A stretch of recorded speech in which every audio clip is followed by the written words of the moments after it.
Vamos a empezar con esta presentación de la guía La diligencia debida en derechos humanos que tenemos pues, el placer y el honor de poder presentar hoy aquí y junto a Adoración Guamán, amiga y amiga personal y amiga de Comisiones Obreras, que es la autora de la guía, pero que además es una de las personas, me atrevo a decir sin riesgo de equivocarme, que es una de las personas de este país que tiene más conocimiento sobre diligencia debida y sobre derechos humanos, y más adelante ya insistiré en esta cuestión.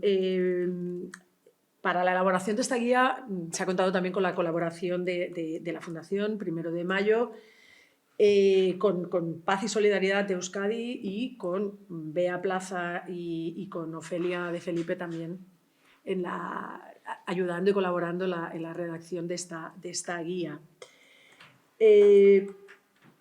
Quiero, por tanto, aprovechar este momento pues, para agradecerles a las tres, al esfuerzo también de la Fundación y de Paz y Solidaridad para hacer realidad este trabajo y para, sobre todo, felicitaros porque creo que es un muy, muy buen resultado el que hemos conseguido, ¿no? Pero además, como hemos venido ya recordando, como hemos venido insistiendo en diferentes espacios, cuando hemos estado presentando diferente material, diferentes documentos que se han elaborado desde Comisiones Obreras, desde la Fundación, en relación tanto a la debida diligencia como a los ODS, a los Objetivos de Desarrollo Sostenible, a la Agenda 2030. Este material, este documento, no es más que la muestra clara, palpable, de cuál es el compromiso de las Comisiones Obreras y, por tanto, también de la Fundación con todo este amplio conjunto, ¿no?, de instrumentos, de herramientas, como son los Objetivos de Desarrollo Sostenible, la Agenda 2030, la propia debida diligencia, el trabajo decente, los derechos humanos y medioambientales, pero también porque son, de alguna manera, no pueden desligarse la libertad sindical, la negociación colectiva, también la justicia, la igualdad de trato, el internacionalismo. Permitirme también que desde mi faceta como secretaria internacional insista en esta cuestión, en el internacionalismo, que es una de las señas de identidad de las Comisiones Obreras, pero también la solidaridad y la cooperación sindical internacional. Hemos venido defendiendo desde todos los ámbitos en los que hemos tenido la posibilidad de hacerlo, que la debida diligencia debe ser una cuestión, debe tener carácter vinculante, ¿no?, porque esa es la única garantía de que se respeten realmente los derechos humanos y medioambientales en todo el mundo. Como sabéis, hemos sido activas en cuanto a la discusión y hacer realidad o contribuir a que se haga realidad el Binding Treaty de Naciones Unidas sobre diligencia debida, pero también hemos estado trabajando a través de la Confederación Sindical, la Confederación Europea de Sindicatos, para que la Directiva Europea sobre diligencia debida también llegue a buen puerto. Sabéis que se está discutiendo y que desde la CES se ha mantenido, se ha defendido una posición para que esa directiva realmente contenga todos los elementos vinculantes, todos los elementos sancionadores para las empresas, para que la debida diligencia realmente sea ese instrumento que todos deseamos como garantía,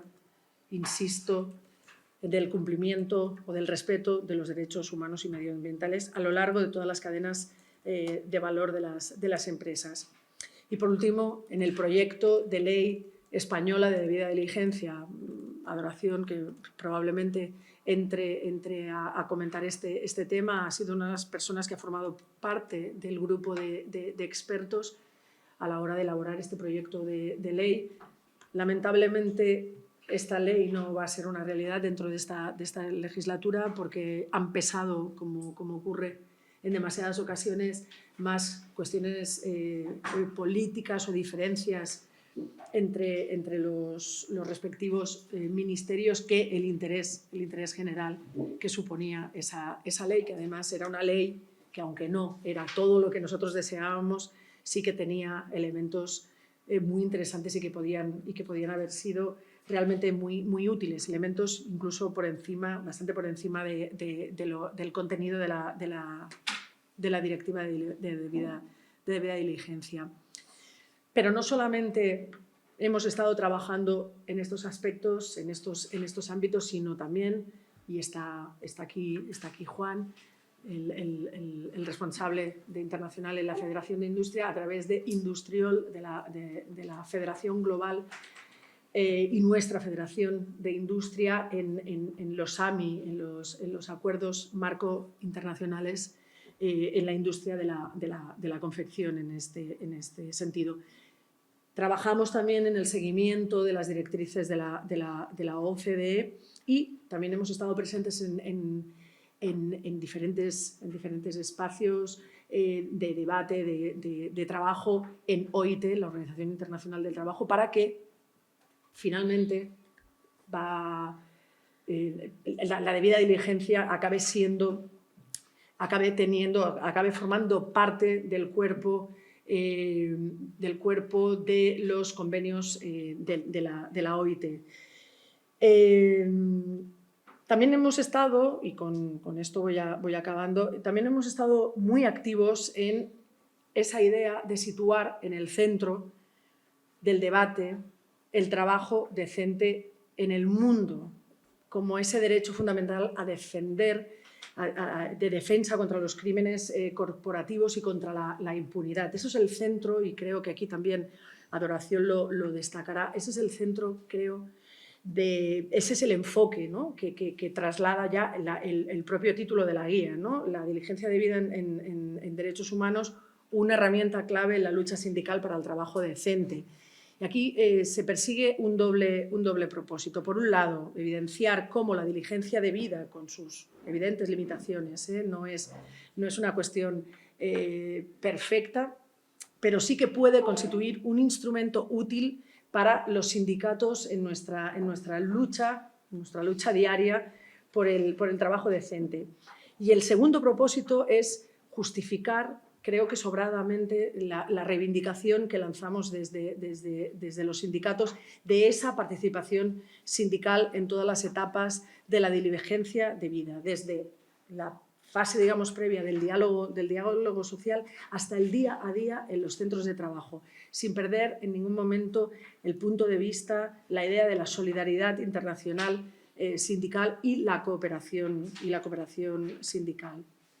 Y aquí vuelvo a retomar la idea de que Adoración es una de las grandes expertas, tanto por sus conocimientos como por esa hiperactividad investigadora que la caracteriza, ¿no? Pero sobre todo yo destacaría que se sitúa en un nivel muy privilegiado entre los expertos y expertas en esta materia por su propio activismo social, ¿no? Y por ese compromiso con los derechos humanos que tiene desde muy diversos puntos de vista, ¿no? Pues desde el feminismo, el sindicalismo, el derecho a la negociación colectiva, el trabajo, contra el trabajo forzoso, toda su etapa, digamos, de estudios sobre acuerdos comerciales y de inversión, la lex mercatoria, la democracia y la justicia social.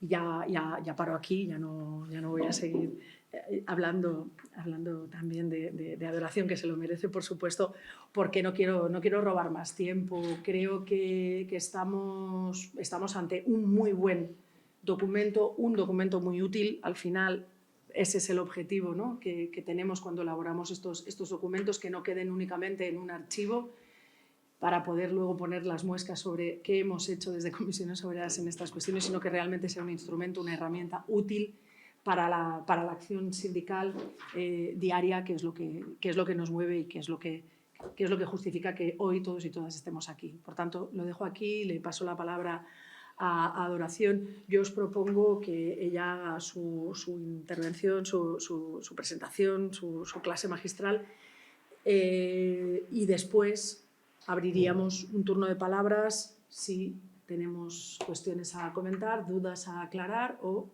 lo que queramos. Tenemos 1 hora y media por delante, tranquilamente, para poder hacerlo sosegadamente y bueno, que disfrutemos todos de esta presentación, y muchísimas gracias.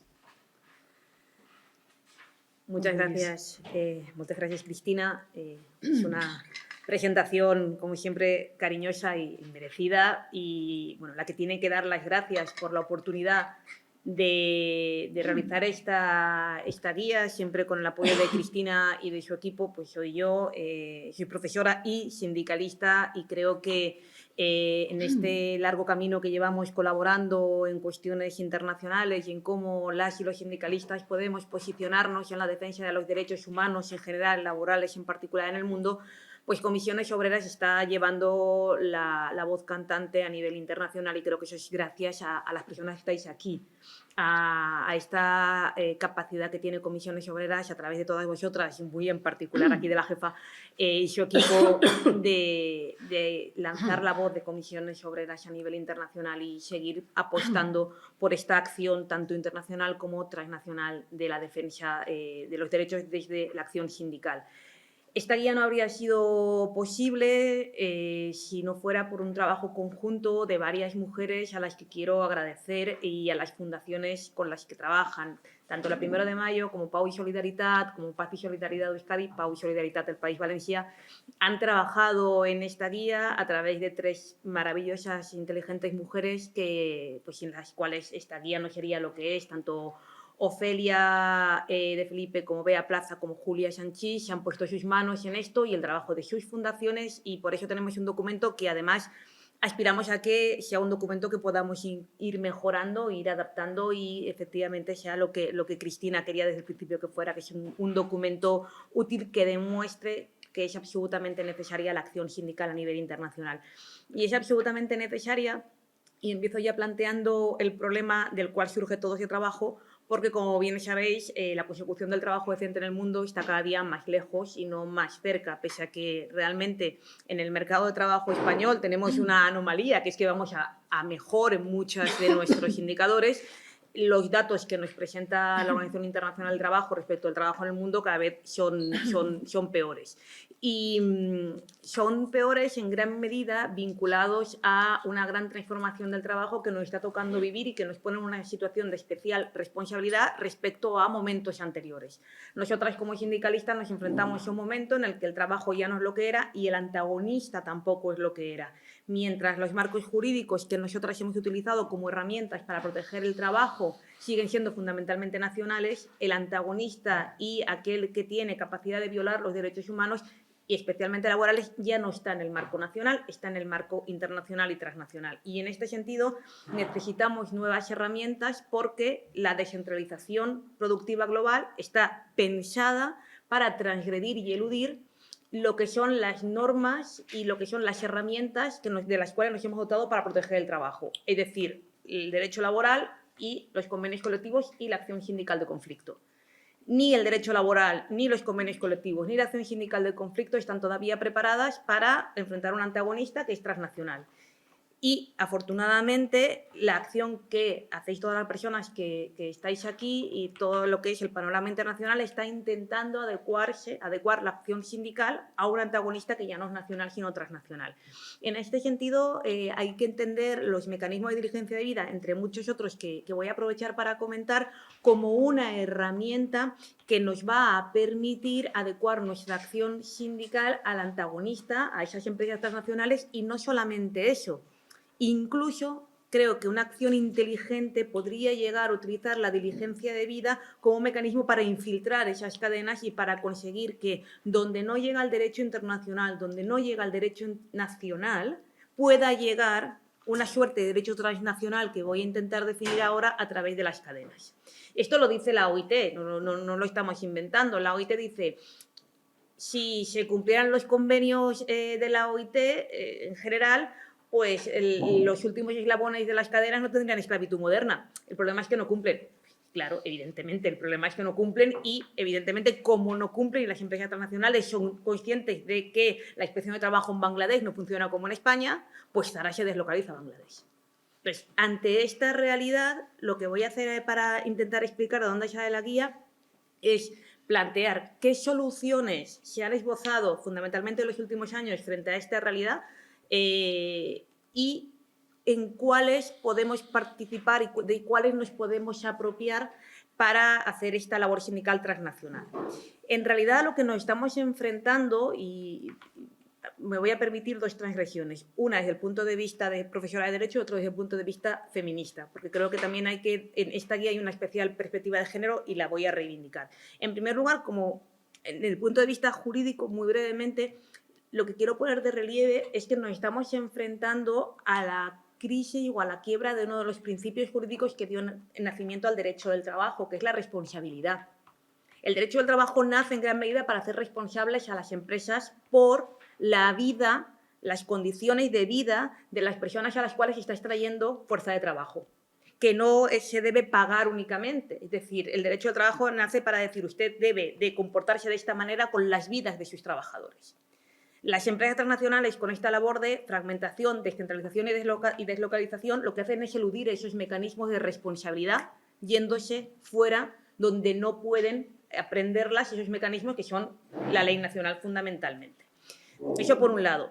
Y por otro lado, creo que cuando abordamos esta noción de cómo conseguir la responsabilidad y cómo conseguir evitar los crímenes de las empresas transnacionales sobre los derechos humanos, es fundamental adoptar una perspectiva de género. Y voy a dar algunos datos para que veáis el porqué.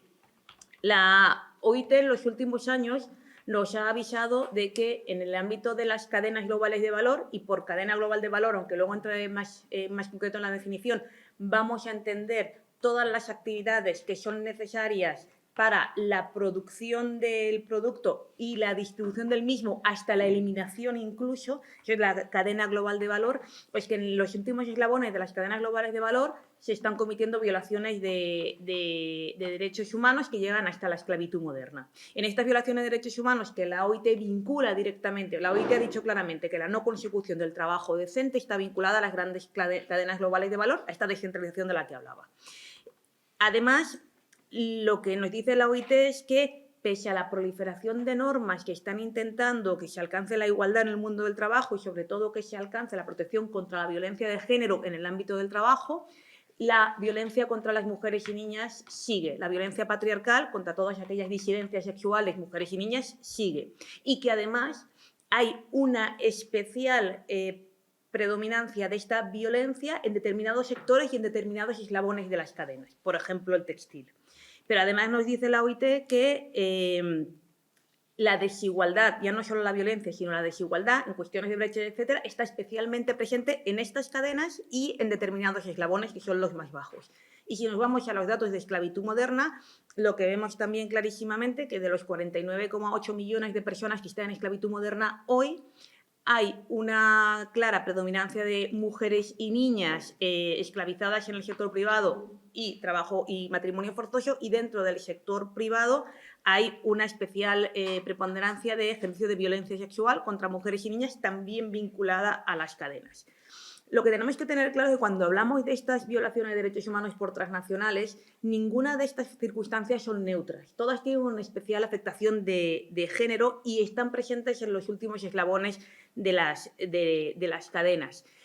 Y creo que es necesario decir que lo que se está produciendo a nivel global es una especie de generificación, permitirme la expresión, de la producción global. Es decir, las grandes empresas transnacionales están eligiendo dónde colocar la producción en determinados sectores que son intensivos en mano de obra femenina, según los países donde pueden violar los derechos de las mujeres más fácilmente y exacerbar así la discriminación. Y en este sentido, sectores como el textil, que conocemos también, porque Comisiones tiene una labor intensa, lo que está provocando es que se conviertan o sea, se estructuren de manera más sólida o se exacerben las situaciones de discriminación, y la violencia está convirtiendo en parte del código genético de esta distribución de la producción global. Me explico. Hay determinadas, y creo que es evidente, hay determinadas empresas, o la gran mayoría de las empresas transnacionales del textil son conscientes de que hay violencia contra las trabajadoras en los últimos eslabones de su cadena. Son conscientes de que hay brecha brutal salarial en los últimos eslabones porque van a establecerse en países donde esto es estructural en su mercado de trabajo. Y instalándose ahí se aprovechan de estas condiciones y además las mantienen.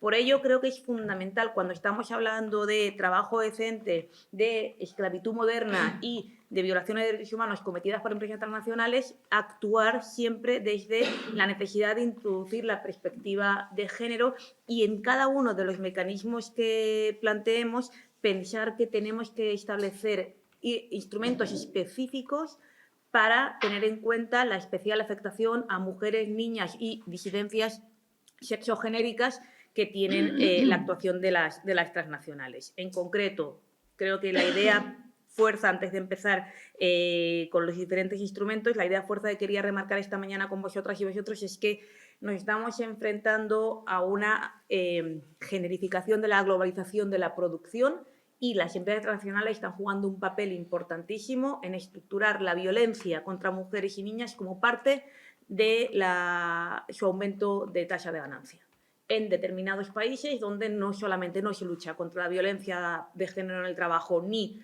contra la desigualdad del trabajo, sino que se utilizan estas dos vías para enriquecerse. Y ahí creo que la denuncia de comisiones debe de ser permanente. Hecha esta pequeña introducción respecto de lo que significa la necesidad de darnos cuenta de que hay que avanzar más allá de los marcos jurídicos habituales y que además todo ello hay que hacerlo desde la perspectiva de género, vamos a plantear qué soluciones podemos darle, cuáles son las actuaciones y cuáles son las actuaciones desde la labor sindical que podemos plantearnos ahora, ¿no? ¿Qué podemos hacer los y las sindicalistas desde la acción sindical frente a esta situación de globalización de la producción y aumento de las violaciones de derechos humanos y laborales?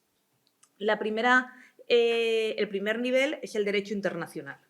¿Cuáles son nuestras actuaciones? ¿Cuáles son nuestros campos de disputa en el derecho internacional mediante los cuales podemos conseguir embridar a las transnacionales, responsabilizarlas a las transnacionales? Porque al final esto se puede resumir con dos palabras: conseguir evitar la impunidad y la indefensión. La impunidad de las víctimas, la impunidad de las transnacionales, responsabilizar a las transnacionales y evitar la impunidad de las víctimas garantizando el acceso a la justicia. Bueno, esta lucha en el derecho internacional, ¿cómo se puede llevar? En el derecho internacional, como mencionaba Cristina, tenemos una lucha prioritaria que es el Binding Treaty, el Tratado Vinculante de Empresas y Derechos Humanos. Afortunadamente, en el ámbito europeo, Comisiones Obreras fue el primer sindicato que se posicionó claramente por un Binding Treaty que incluya las obligaciones directas a las empresas y que incluya también los necesarios mecanismos de sanción. Esto, que otras organizaciones sindicales no lo tenían tan claro, lo tuvo claramente en su programa la CSA y cuando Cristina vino a la sesión de negociación, creo que fue ya a partir de la sexta, lo posicionó en el tablero, ¿no?, como una de las líneas rojas sindicales junto con las organizaciones, los centenares de organizaciones de derechos humanos y organizaciones de víctimas que están en Ginebra. El Binding Treaty está en una situación complicada, vamos a la 9ª sesión de negociación este año y, bueno, es cierto que se está alargando la negociación, que no pasa por su mejor momento, pero debe seguir también siendo una arena de disputa de trabajo sindical. No podemos olvidarnos que solamente si conseguimos un marco internacional que establezca obligaciones a nivel global para todas las empresas por las violaciones cometidas fuera de su país y que establezca mecanismos de sanción, podremos realmente poner fin a la impunidad. Pero el Binding Treaty es un proceso que tiene su ritmo, que no sabemos si va a llegar a buen puerto y que hay que seguir empujando desde otros planos de actuación. El otro plano de actuación que tenemos a nivel internacional, evidentemente, es la OIT. La Organización Internacional del Trabajo es nuestro lugar, nuestra casa. Es el lugar donde las y los sindicalistas tenemos, como organización internacional única tripartita, tenemos una voz muy potente. Pero también sabemos que la OIT es un gran elefante al cual mover le cuesta bastante, que os voy a contar a vosotras que tenéis experiencia muchas negociando allí. Lo que tenemos claro es que las normas que la OIT, es decir, lo que tenemos claro es que no existen normas de la OIT orientadas a las empresas transnacionales, existen declaraciones no vinculantes y que la OIT está llegando tarde a esta cuestión, aunque el tema de las cadenas lo viene debatiendo con fuerza desde el año 2016, luego entraré un poco en este tema, pero sería importante seguir empujando a la OIT hacia un convenio sobre cadenas y hacia una postura decidida en el ámbito de la negociación del Binding Treaty, donde la OIT ni está ni parece que va a decir nada. Por tanto, ahí hay cuestiones pendientes que la propia organización ha reconocido, luego haré alguna matización y alguna mención a esto, pero hay una pregunta que sale en alguno de los textos de la OIT y que, claro, ¿cómo podemos conseguir que las víctimas de acoso laboral en el último taller de H&M de Bangladesh tengan la protección que les reconoce el 190?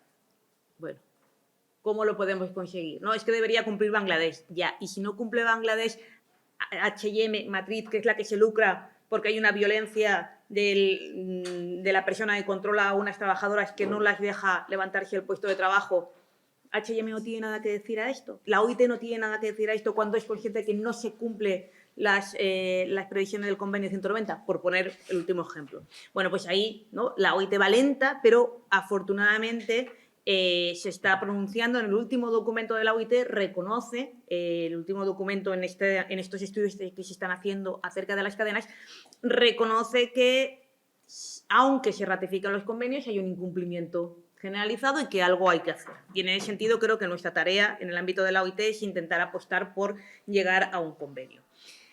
Esto en el ámbito internacional. En el ámbito nacional, sin mencionar las normas de diligencia de vida, que luego hablaré, que las pongo en otra estantería, en el ámbito nacional todas sabemos que hay una negativa absoluta a aceptar que una empresa pueda ser juzgada por los crímenes cometidos en otro estado, ¿no?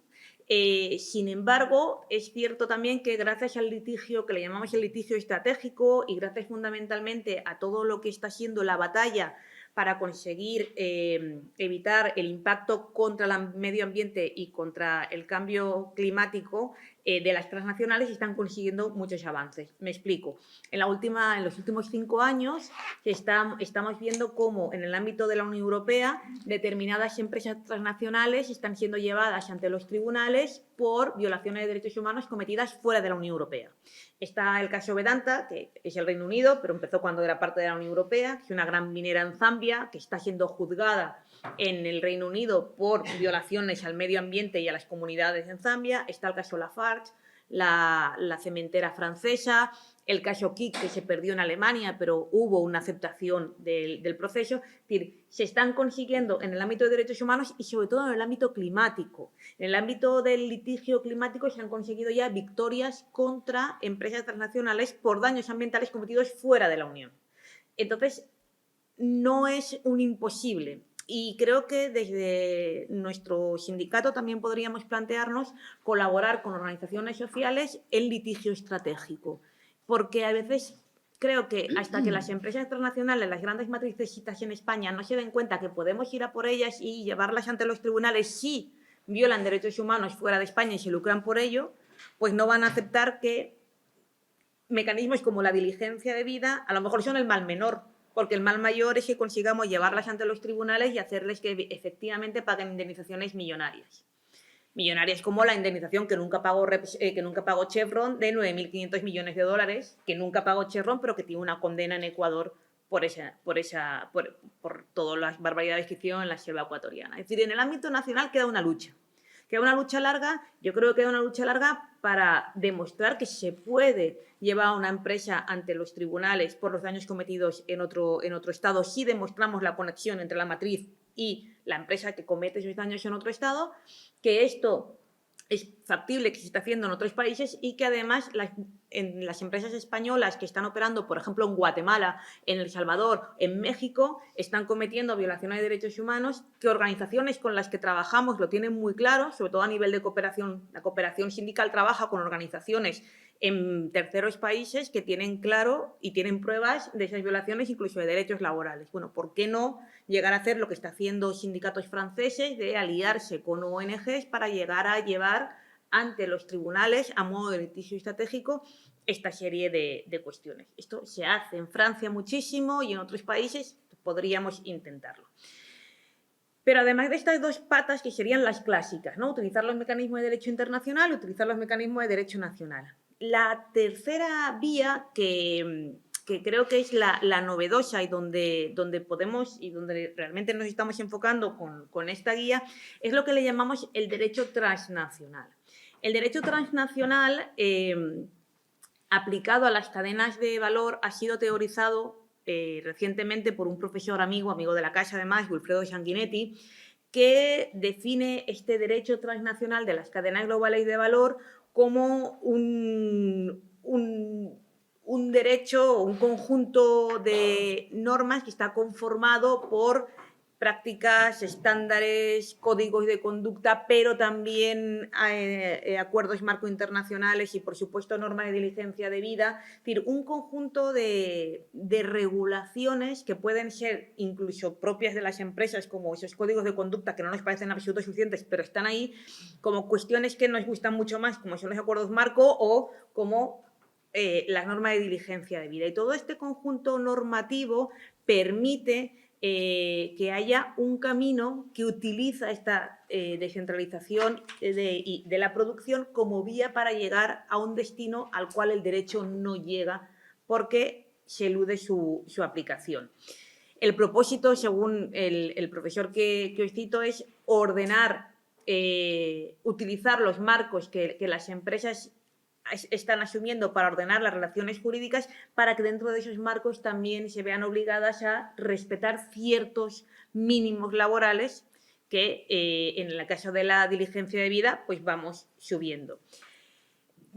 Yo nunca he sido muy partidaria de confiar a las empresas la vigilancia de su propia actuación. Todo lo contrario, creo que no tenemos en estos momentos de ser ingenuos, que poner al lobo a cuidar de las gallinas pues nunca sale bien, y que para eso estamos las sindicalistas, para que si el lobo se pone a cuidar de las gallinas, que me lo firme como un convenio colectivo, entonces yo vigilo que realmente lo hace.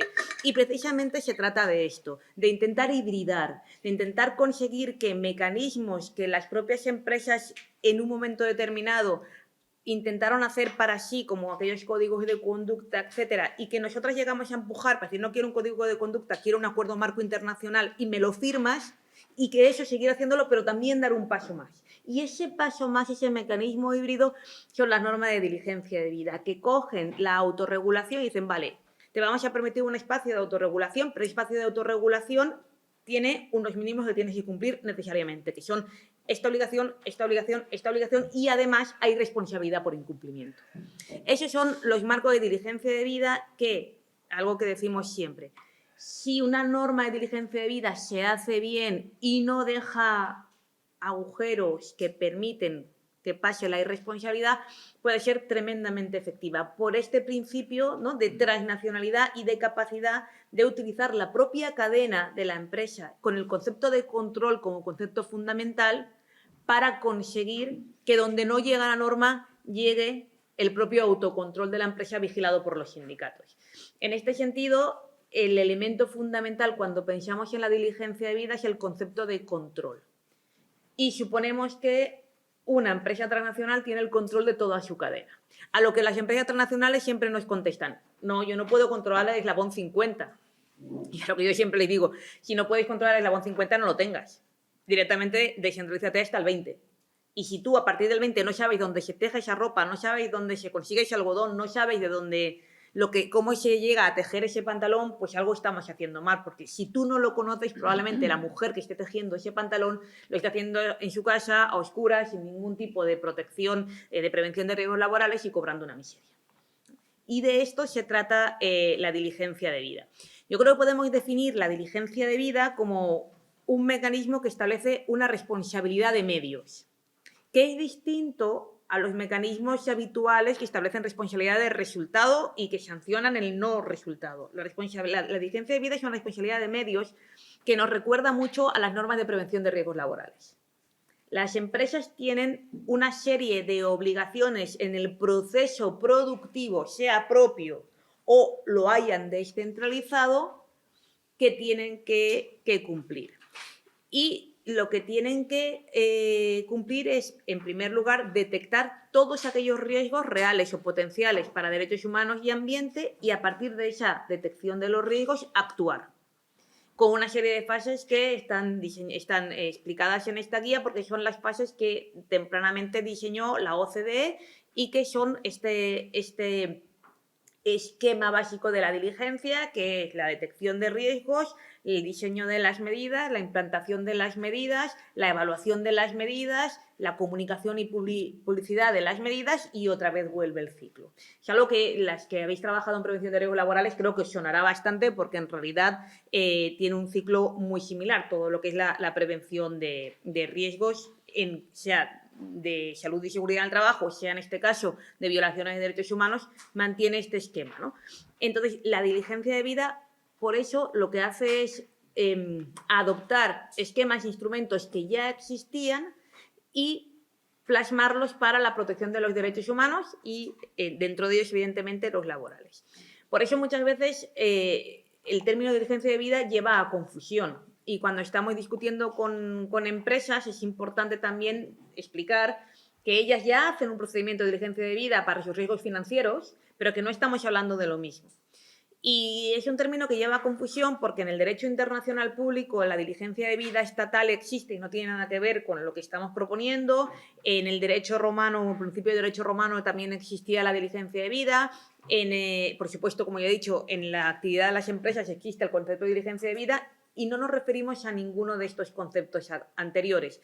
Nos referimos, cuando hablamos de diligencia de vida empresarial, de derechos humanos y ambiente, nos referimos al concepto, sobre todo, que se plasma a partir de 2011 en todo lo que es la labor de John Ruggie y los principios rectores. Es decir, si queremos un concepto de diligencia de vida, no nos tenemos que dispersar en las distintas ramas del derecho. Nos tenemos que ir a lo que se define en los principios rectores de Naciones Unidas sobre derechos humanos y empresas, y ahí se define la diligencia de vida como lo que acabamos de decir. Una obligación de medios que se orienta a la prevención de violaciones de derechos humanos y empresas a lo largo de la cadena global de valor.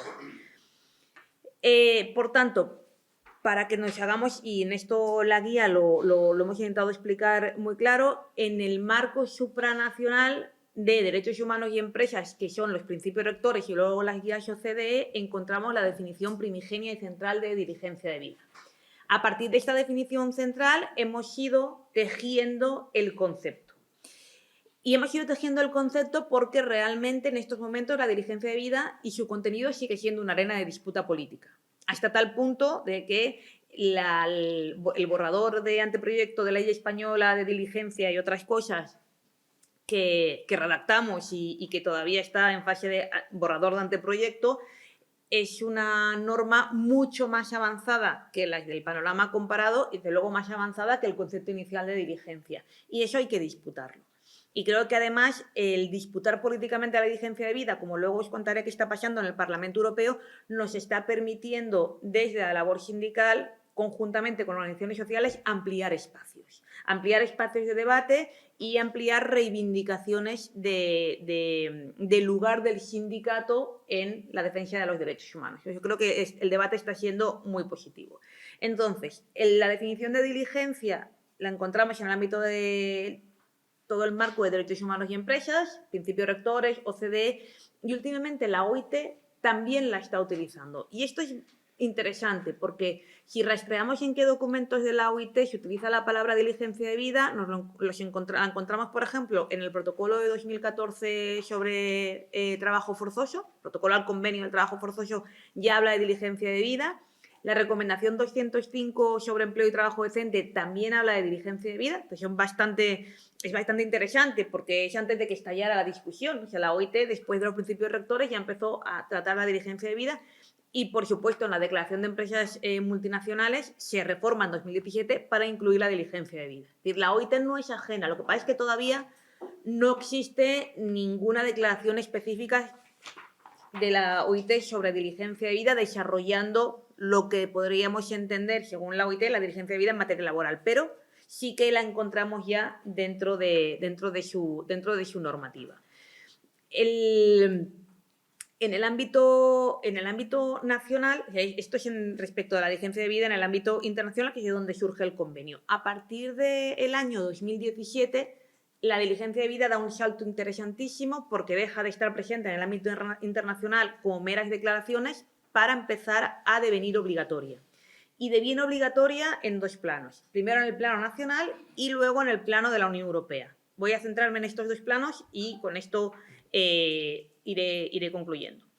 En el plano nacional tenemos que, como norma decana y como norma más importante, la ley francesa, de la cual ya hemos hablado muchas veces y realmente os recomiendo echar un vistazo, si os interesa el tema, a cuáles son los estudios sobre la aplicación de la ley francesa. La ley francesa nace en el año 2017. Como todas las normas de diligencia de vida que están ahora en proceso, nace por un partenariado entre organizaciones sociales, sindicatos y partidos políticos. Ninguna norma de diligencia de vida ha salido porque alguien se la ha sacado del bolsillo en el Parlamento, ¿no? Siempre han habido organizaciones y sindicatos detrás. Y la ley francesa se aprueba tras muchos años de tramitación en el año 2017 y tiene algunas cuestiones que os quiero relatar para que entendáis cómo funciona. Todas las empresas de más de 5.000 trabajadores en Francia o 10.000 en Francia y en el extranjero tienen que establecer un plan de vigilancia para asegurar que las actividades a lo largo de su cadena, aunque no menciona la palabra cadena, sino socios, etcétera, respeten los derechos humanos y el ambiente. Es muy sencilla, es una ley con 3 artículos que en realidad lo que hace es modificar el Código de Comercio y lo que nos dice la ley francesa básicamente es establezcan un plan de vigilancia. En ese plan de vigilancia, las 4 operaciones. Levanten riesgos, diseñen medidas, apliquen medidas y las evalúan y luego las comunican. Para vigilar esto, lo que hace la ley francesa, entre medias menciona a los sindicatos en lo que es la evaluación, para vigilar esto lo que hace la ley francesa es un sistema de doble responsabilidad. En primer lugar, si una empresa no plantea el plan de vigilancia, no publica ese plan de vigilancia, cualquier persona se la puede pedir ante un juez y la empresa se la puede pedir primero a ella y si no responde la puede llevar al juez y la empresa deberá publicar un plan de vigilancia con los contenidos adecuados. Problema. La ley francesa es tan corta que no detalla los contenidos adecuados y la ley francesa no establece ninguna autoridad administrativa que pueda controlar esos contenidos, con lo cual la primera batalla en Francia ha sido qué tiene que contener un plan de vigilancia. Y ahí están batallando las organizaciones sociales y esa sería la primera vía de responsabilidad. Publíquelo. Por ejemplo, McDonald's, le dicen a McDonald's, publíquelo. McDonald's dice, yo soy una franquicia, yo no estoy obligada. Primark, publíquelo. Yo no estoy obligada porque no soy una sociedad anónima. Zara, publíquelo. Yo es que tampoco soy una sociedad anónima. Una chocolatera, publíquelo. Yo es que tengo 3.500 trabajadores. Con la aplicación de la ley francesa nos estamos dando cuenta que si cerramos mucho el ámbito de aplicación, con umbrales de trabajadores muy altos o con la forma societaria, se nos van a escapar muchas. Entonces, lo bueno de tener ya la experiencia de la francesa es aprender que es importantísimo definir empresa de manera amplia, cualquier tipo de empresa, incluyendo las empresas públicas, y tener mucho cuidado con los umbrales. Si subimos mucho los umbrales, se nos escapan todas. Y en España yo creo que subir los umbrales más de 250 trabajadores y trabajadoras, se nos van a escapar todas las que queremos que estén cogidas. Y luego otra cuestión, poner el número de trabajadores y trabajadoras es muy complicado, porque no siempre es fácil detectar si una empresa, imagínense empresas francesas que digan hasta 10.000 en Francia y en el exterior. ¿Cómo calculamos el número de trabajadores de una multinacional francesa en Francia y en el exterior para saber si está dentro o fuera? Es una complicación, es mucho más interesante el volumen de negocio, que normalmente es más fácil de calcular. Entonces, esa es la primera vía de responsabilidad. La segunda vía de responsabilidad que establece la ley francesa es usted ha violado los derechos humanos en un país X y esa violación deriva de que usted no incluyó en el plan de vigilancia una medida adecuada para proteger eso, pues puede ser llevado ante la justicia por vía civil y a partir de ahí se le puede multar por haber realizado esta actuación. Os pongo un ejemplo. McDonald's Francia. McDonald's Francia vende zumo de naranja. Y ese zumo de naranja está fabricado con naranjas que se recogen en Brasil. Los sindicatos brasileños le dicen a la CGT en Francia que han detectado violaciones graves de derechos laborales entre las personas que están recogiendo el zumo de naranja. La CGT francesa, junto con las organizaciones, diversas organizaciones sociales francesas, plantean a McDonald's, primero, que presente su plan de vigilancia y luego plantean el incumplimiento de ese plan de vigilancia. Este caso todavía está en trámite. Lo interesantísimo es esta cooperación sindical entre los sindicatos brasileños y los franceses para llevar, ¿no?, a McDonald's ante la justicia por hechos cometidos fuera de Francia. Hay un caso que a nivel laboral es interesantísimo, que es el de Yves Rocher. Yves Rocher, como muchas sabéis, es una marca, y muchos sabéis, es una marca de cosméticos, que además es una de las campeonas de responsabilidad social empresarial en Francia. Ellos presumen de que lo hacen muy bien con sus trabajadores y trabajadoras en Francia, porque luego descentralizan una planta Turquía que fabrica cosméticos, que todas las trabajadoras son mujeres, y cuando entra un sindicato a intentar que se sindicalicen estas mujeres, proceden a hacer un despido y despiden a 150 de las trabajadoras que se querían sindicalizar. Hay un proceso laboral, se impugna el despido y un juez determina que no había actividad antisindical y que el despido es procedente. El sindicato turco, de nuevo, en cooperación con el sindicato francés, acaban llevando ante la justicia a la empresa por la violación de derechos laborales en Turquía, porque la empresa no introdujo en el plan de vigilancia el riesgo evidente de que en su planta de Turquía se estuvieran violando los derechos sindicales. Y ahí estamos esperando. Ya os digo que la esperanza es relativa, porque en otros casos importantes todavía no hay ninguna sentencia en Francia que sea sobre el fondo. Hay sentencia de procedimiento donde se admiten los casos, pero sobre el fondo no ha habido ninguna. Imaginad a un pobre juez de lo civil francés, que le llega un caso contra Total, ¿no?, la gran empresa, en el cual se juega a poner un multazo a Total. Pues no es sencillo, se requiere una preparación y de momento ha habido una inadmisión porque el juez parece que no tenía demasiadas ganas. Ha habido una inadmisión por cuestiones de procedimiento, pero se está poniendo realmente a los jueces en una tesitura interesante, a la par que complicada, que es juzgar a grandes transnacionales por delitos cometidos fuera, con la prueba que les aportan las organizaciones sociales. Pero es una ventana a la esperanza de una acción transnacional.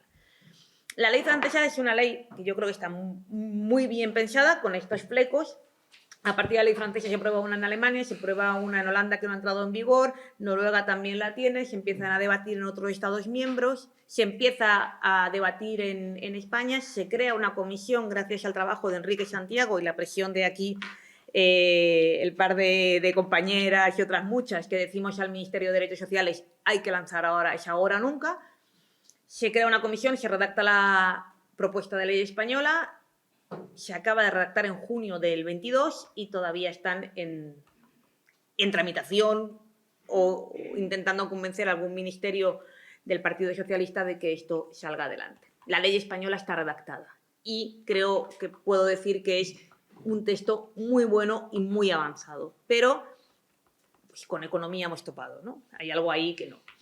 Lo más interesante del tema es que la eclosión de las normas nacionales, y ahí os voy a hacer un pequeño update de lo que está pasando en la Unión Europea y con esto cierro, espoleada porque de repente en el ámbito de la Unión Europea cada vez hay más Estados miembros, están aprobando o en vía de aprobación normas de diligencia debida. La Unión Europea dice: algo está pasando que me puede, según el análisis de la Comisión, fragmentar el mercado.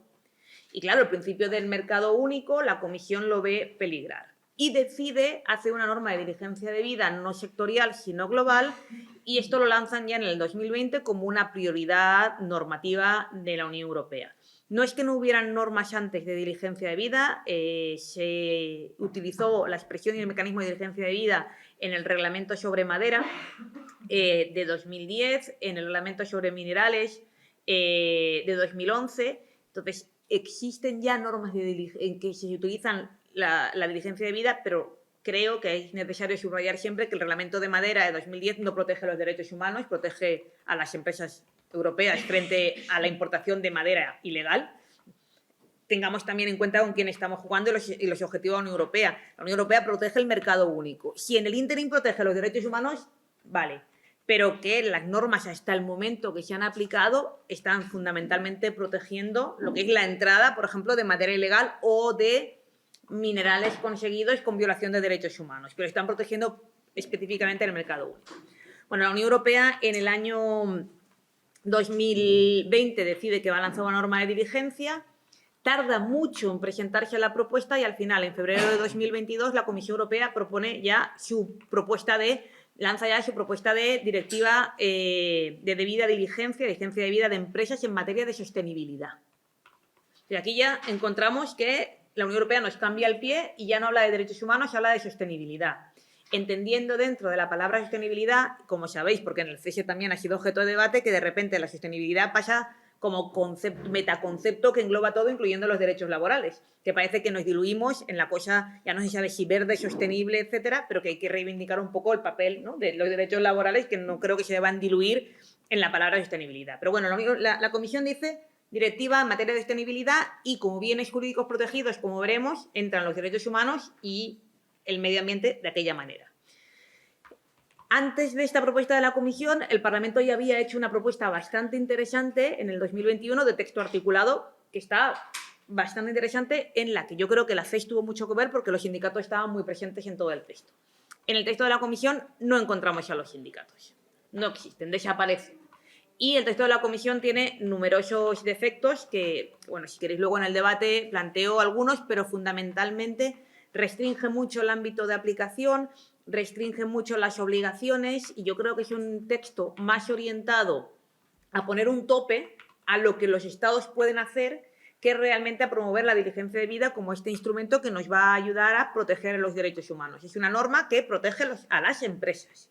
Es una norma que protege fundamentalmente a las empresas que actúan en Europa para limitar su responsabilidad y para limitar la capacidad de los Estados miembros de legislar normas que atrapen a las empresas, ¿no? Por eso hay un debate acerca de si la directiva podría poner máximos y la Comisión tiene toda la intención de poner un techo a lo que los Estados pueden hacer. El proceso actual de trámite de la directiva todavía no ha llegado a trílogo. Por un lado, la Comisión lanza su texto a rodar y es criticadísimo por la CES, por un lado, por Business Europe también, pero por el lado evidentemente contrario, ¿no? El Business Europe todavía quiere reducir menos la capacidad de la diligencia debida y hay abundantes propuestas, ¿no?, de textos alternativos. El Consejo de la Unión Europea, el 1 de diciembre pasado, aprobó la orientación general. Es una orientación general francamente mala, que va a endurecer incluso esa propuesta de la Comisión, cerrando más la capacidad de la diligencia debida como instrumento de protección de derechos humanos y ambiente. Y en el Parlamento Europeo se está debatiendo todavía el posicionamiento. Hay un debate muy interesante en JURI, en la Comisión de Asuntos Jurídicos del Parlamento, que está liderado por una parlamentaria, Lara Butlers, una parlamentaria del SD, los socialdemócratas, y están haciendo un trabajo muy interesante que se cerró con un acuerdo político ayer por la noche. Entonces ya tenemos más o menos cómo va a quedar el informe que va a votarse en el Parlamento y que parece que puede tener mayoría. Y esto nos sitúa en una posición de trílogo más que interesante, porque tenemos, por un lado, el texto de la Comisión, que no le gusta a nadie. Por otro lado, la posición general del Consejo, que está endureciendo el texto de la Comisión, que, por ejemplo, el Consejo quiere dejar fuera al sector financiero, que uno de los grandes puntos de debate es la cadena de valor, que ahora se hará un punteo de los grandes ejes de discusión. Entonces, el Consejo tiene una situación de dureza con respecto de la diligencia, por cierto, respaldada por España, con la paradoja de que el Gobierno de España estaba a la vez impulsando una ley de diligencia debida que estaba en las prioridades normativas de presidencia del 2022 y a la vez que está impulsando una ley de diligencia debida con contenido amplio y respaldando los movimientos sociales, está proponiendo en Bruselas todo lo contrario. Entonces, hay una disonancia cognitiva ahí interesante.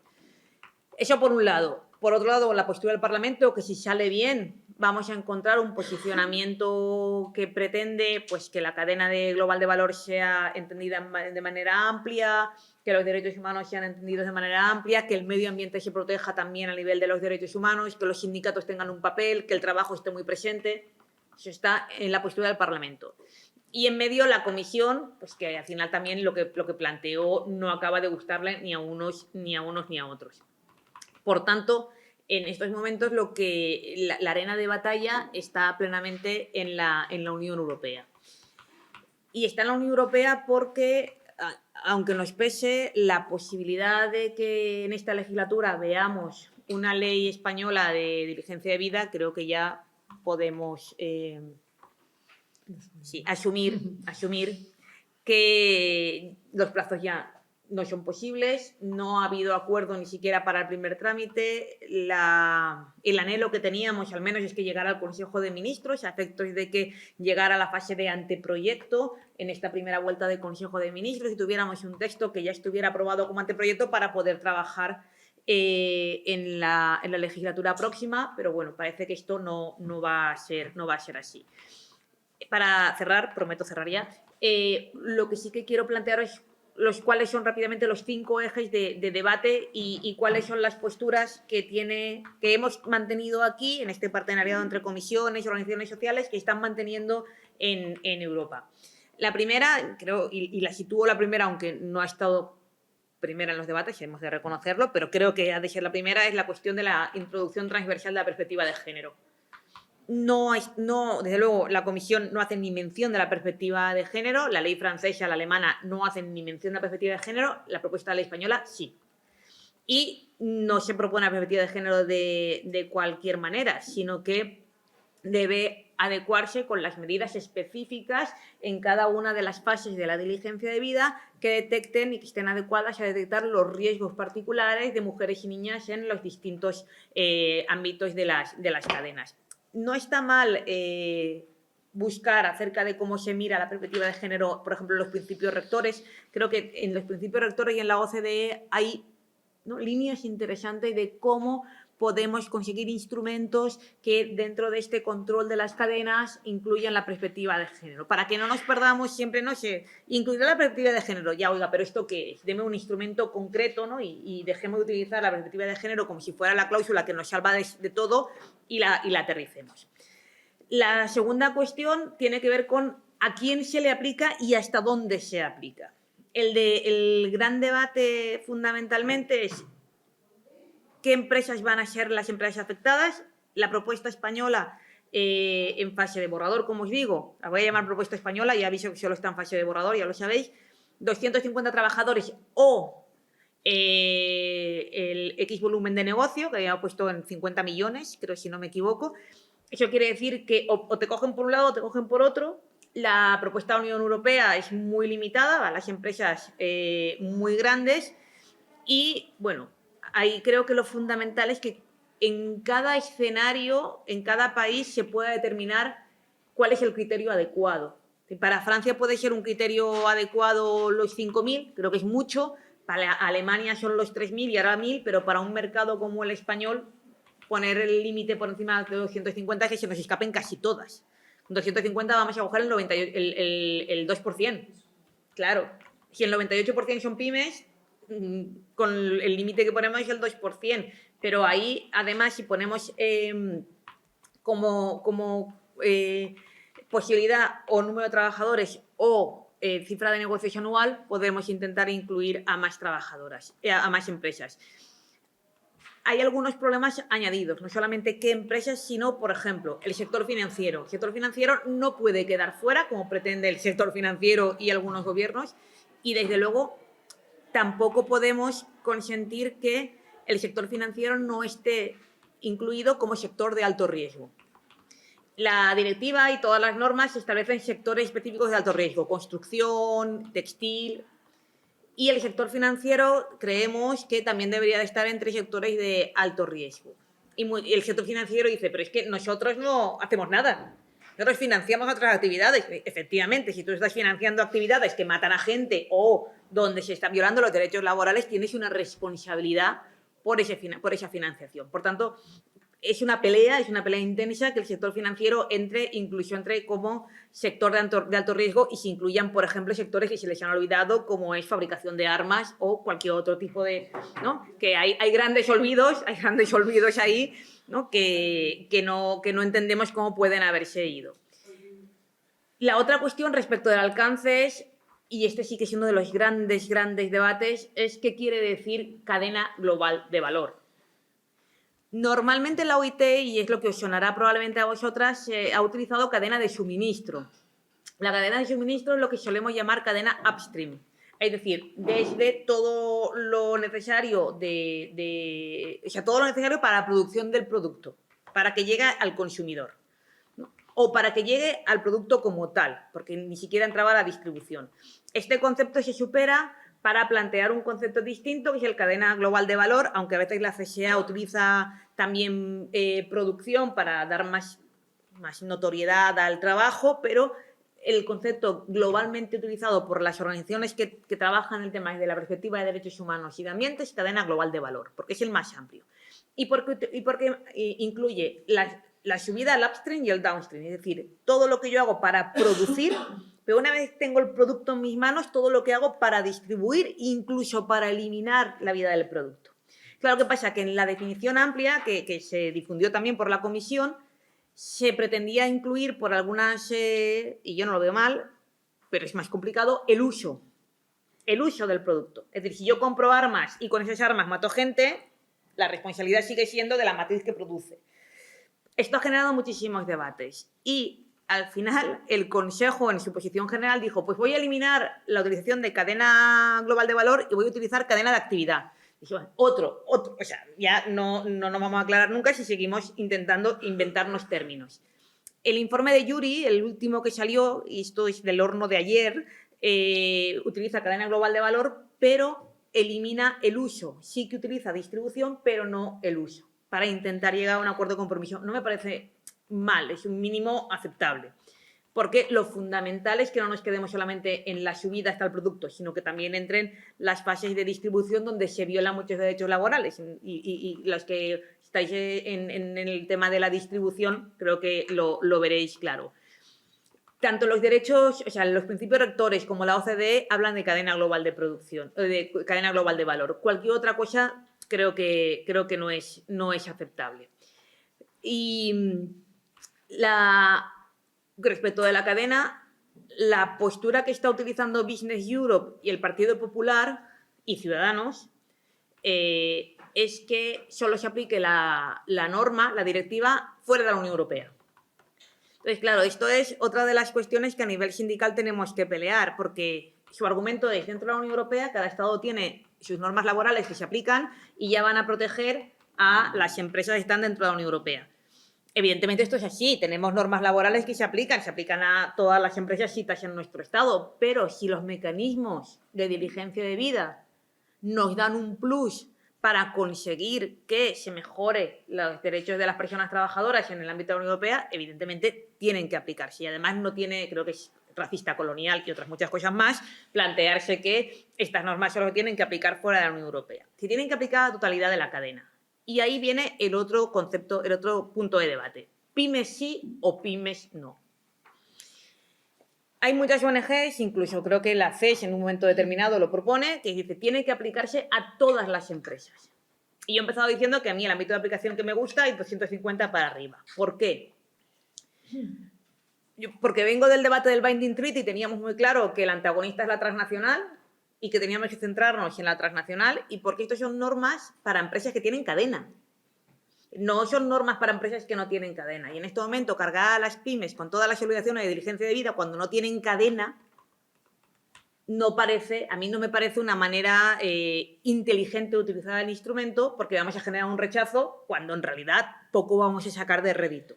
Pero eso no quiere decir que las pymes no tengan que cumplir los derechos humanos, que es lo que siempre nos dicen, reduciendo al absurdo, ¿no? El Business Europe. ¿Vosotras queréis que las pymes incumplan los derechos humanos? No, mire, señor, no va de esto.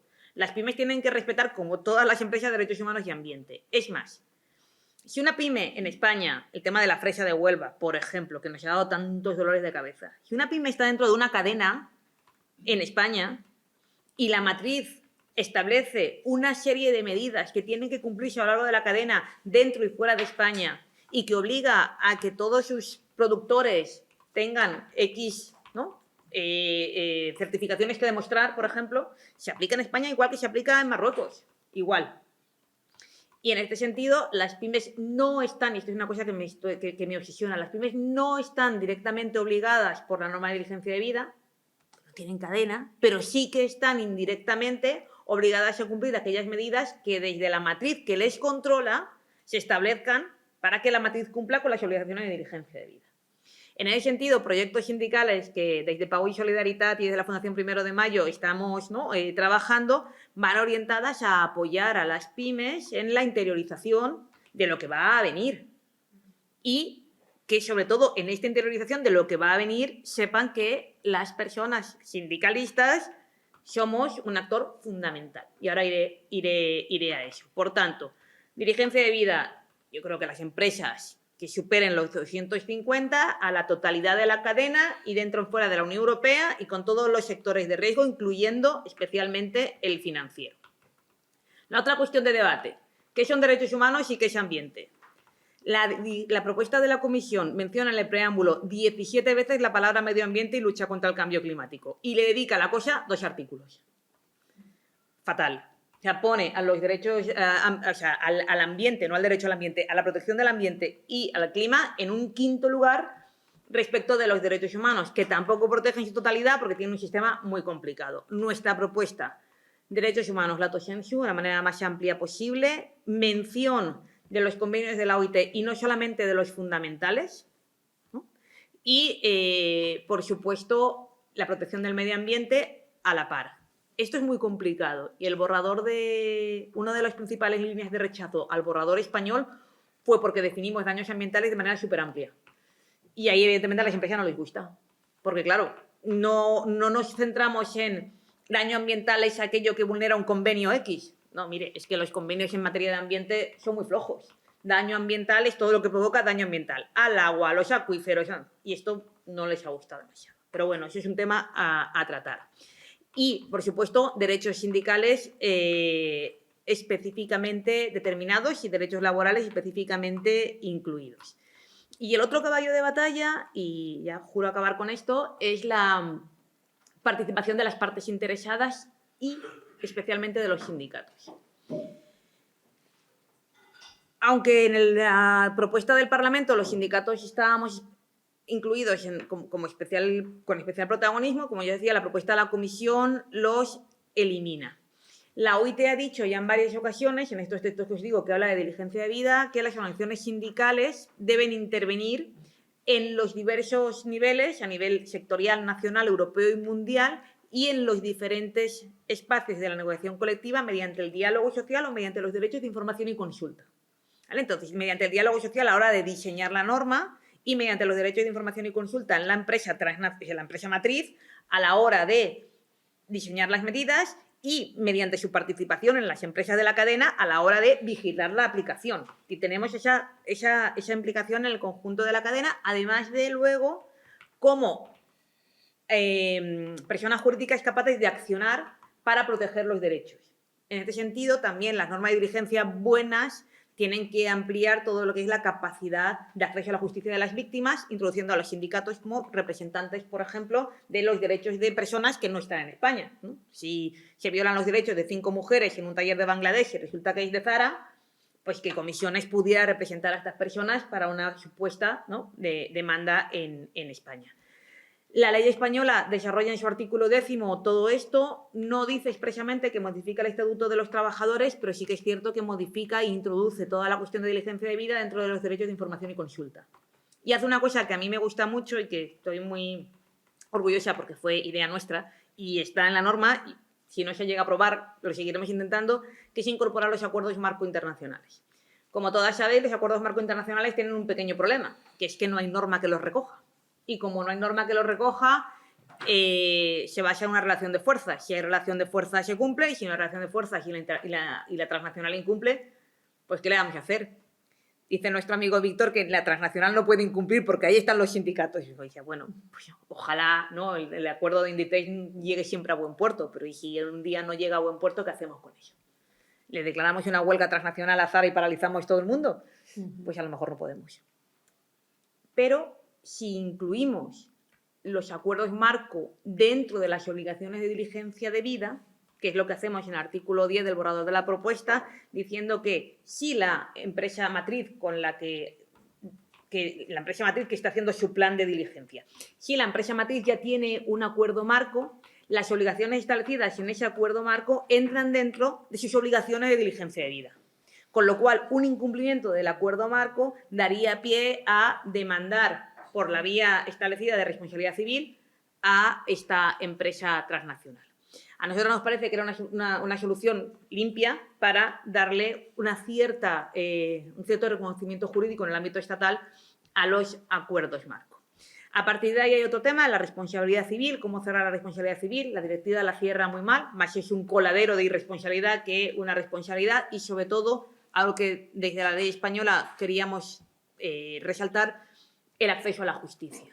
Que hayan líneas específicas que promuevan y que apoyen el acceso a la justicia de las víctimas y de personas, sobre todo de terceros estados, que tienen que acabar accediendo a la justicia española para demandar a la empresa transnacional que ha vulnerado su derecho. En Francia está saliendo bien por el gran trabajo sindical y aquí, bueno, hemos intentado con algunas modificaciones normativas que haya una mayor capacidad de acceso a la justicia. Esto es muy complicado porque cuando te pones a reformar otras normas es todavía más difícil conseguir la aprobación de una ley, pero bueno, esa es la parte del borrador que, bueno, si se consiguiera aprobar, ampliaría, por último, ese pilar de acceso a la justicia tan necesario.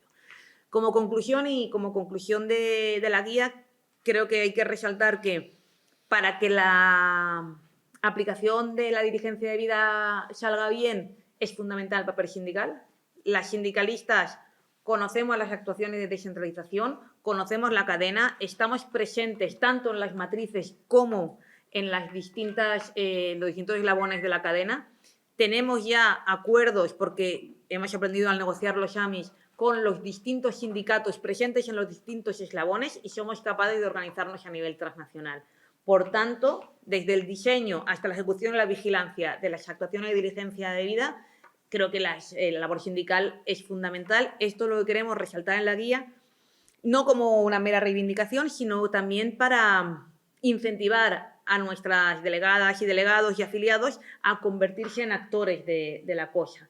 A saber que cuando tú eres delegado en Nestlé, pues igual ahora mismo Nestlé no está haciendo nada, pero a lo mejor sí que puedes controlar si está cumpliendo su código de conducta, o a lo mejor si se consiguiera aprobar la ley o cuando tengamos que transponer la directiva, pues nosotros ya tenemos a nuestra gente formada para que directamente, ¿no?, sea capaz de situarse en la delantera de la exigencia del cumplimiento y el diseño de medidas de diligencia. Y como toda medida nueva, creo que también se ha pasado con algoritmos y con digitalización, si la gente ya está formada, es muy fácil que dentro de la empresa tomen, ¿no?, la iniciativa y se sitúen en este liderazgo de defensa de los derechos humanos más allá de nuestras fronteras como parte de la acción cotidiana sindical.